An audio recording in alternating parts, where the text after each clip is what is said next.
Failure to treat tobacco use in mental health and addiction treatment settings. A form of harm reduction. Judith Prochaska. This is printed in the National Library of Medicine, National Institute of Health,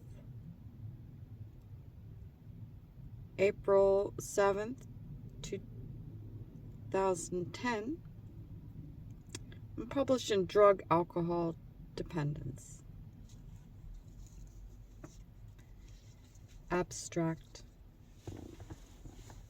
In mental health and addiction treatment settings, failure to treat tobacco dependence has been rationalized by some as a clinical approach to harm reduction. That is, tobacco use is viewed as a less harmful alternative to alcohol or illicit drug use and/or other self-harm behaviors.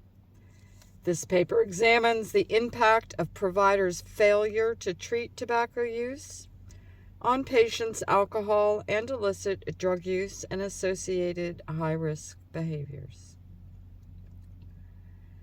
The weight of the evidence in the literature indicates that 1. Tobacco use is a leading cause of death in patients with psychiatric illness or addictive disorders. 2.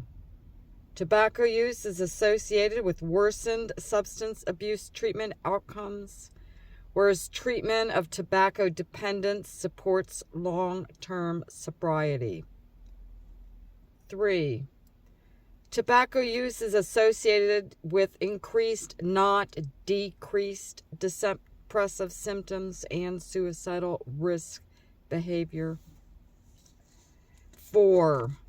Tobacco use adversely impacts psychiatric treatment. 5. Tobacco use is a lethal and ineffective long-term coping strategy for managing stress.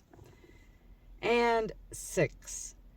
Treatment of tobacco use does not harm mental health recovery. Failure to treat tobacco dependence in mental health and addiction treatment settings is not consistent with the harm reduction model. In contrast, emerging evidence indicates treatment of tobacco dependence may even improve addiction treatment and mental health outcomes. Providers in mental health and addiction treatment settings have an ethical duty to intervene on patients' tobacco use and provide available evidence-based treatments.